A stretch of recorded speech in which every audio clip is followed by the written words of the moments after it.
போதிய அளவு பருவமழை பெய்யாததால் தேனி மாவட்டத்தில் மக்காச்சோள விளைச்சல் கடந்த ஆண்டை காட்டிலும் குறைவாகவே உள்ளதாக விவசாயிகள் வேதனை தெரிவித்துள்ளனர்.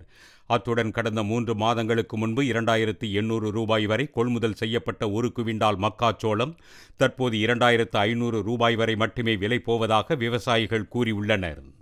பயிரிட்டுருக்கு. ஆனால் விலைவாசியை மழையும் கொஞ்சம் ஒத்துழைக்கல இந்த வருஷம். சம்சாரிகளுக்கு விலைவாசி 550 ரூபா, 2550 ரூபா, 520 ரூபா விற்றுச்சு. இப்போ 2250, 300 விலைவாசி விற்கிது.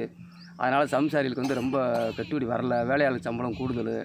அதனால் ரொம்ப வருத்தத்தோடு இருக்கா சம்சாரியை பூராமே. இதை கவர்மெண்ட்டு நேரம் விலை கொடுத்து சம்சாரிகளுக்கு கொஞ்சம் ஊக்கத்தை கொடுக்கணும். போடிநாயக்கனூர் சுற்றுவட்டார பகுதிகளில் வெயில் சுட்டெரிக்க தொடங்கியுள்ள நிலையில் மேற்கு தொடர்ச்சி மலைப்பகுதியின் 3 வேறு இடங்களில் காட்டுத்தீ பற்றி எரிகிறது. நெருப்புக்கு அஞ்சி வனவிலங்குகள் இடம்பெயர வாய்ப்புள்ளதால் அருகாமையில் வசிக்கும் மக்கள் கவனமாக இருக்குமாறு வனத்துறையினர் அறிவுறுத்தியுள்ளனர். கும்பகோணம் அருகே உள்ள திருநாகேஸ்வரம் பேரூராட்சி பகுதியில் இருவேறு இடங்களில் உள்ள மதுக்கடைகளை வேறு இடங்களுக்கு அப்புறப்படுத்த வேண்டும் என பேரூராட்சி கூட்டத்தில் 2 முறை தீர்மானம் நிறைவேற்றப்பட்டது. எனினும் இந்த தீர்மானம் கிடப்பில் போடப்பட்டுள்ளதாக குற்றம் சாட்டி பேரூராட்சி மன்ற கூட்டத்தில் இருந்து பாமக உறுப்பினர்கள் வெளிநடப்பு செய்தனர். ராகு சாலம் என்று அழைக்கக்கூடிய கோயிலுக்கு நேர் எதிர்புறமே டாஸ்மார்க் மதுபானை கடை உள்ளது. அதே போல இன்னொரு கடை வீதியில் இருக்கிறது.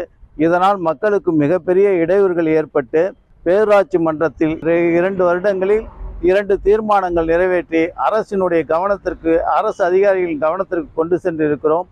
ஆனால் இதுவரை எந்தவிதமான நடவடிக்கையும் இல்லை.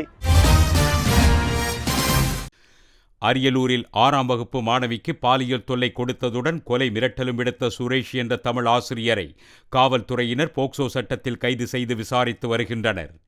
இதேபோல் உத்தமபாளையத்தில் சிறுமிக்கு பாலியல் தொந்தரவளித்த செந்தில் என்ற இளைஞருக்கு 5 ஆண்டுகள் கடுங்காவல் சிறை தண்டனை விதித்து தேனி மாவட்ட போக்சோ சிறப்பு நீதிமன்றம் தீர்ப்பளித்துள்ளது.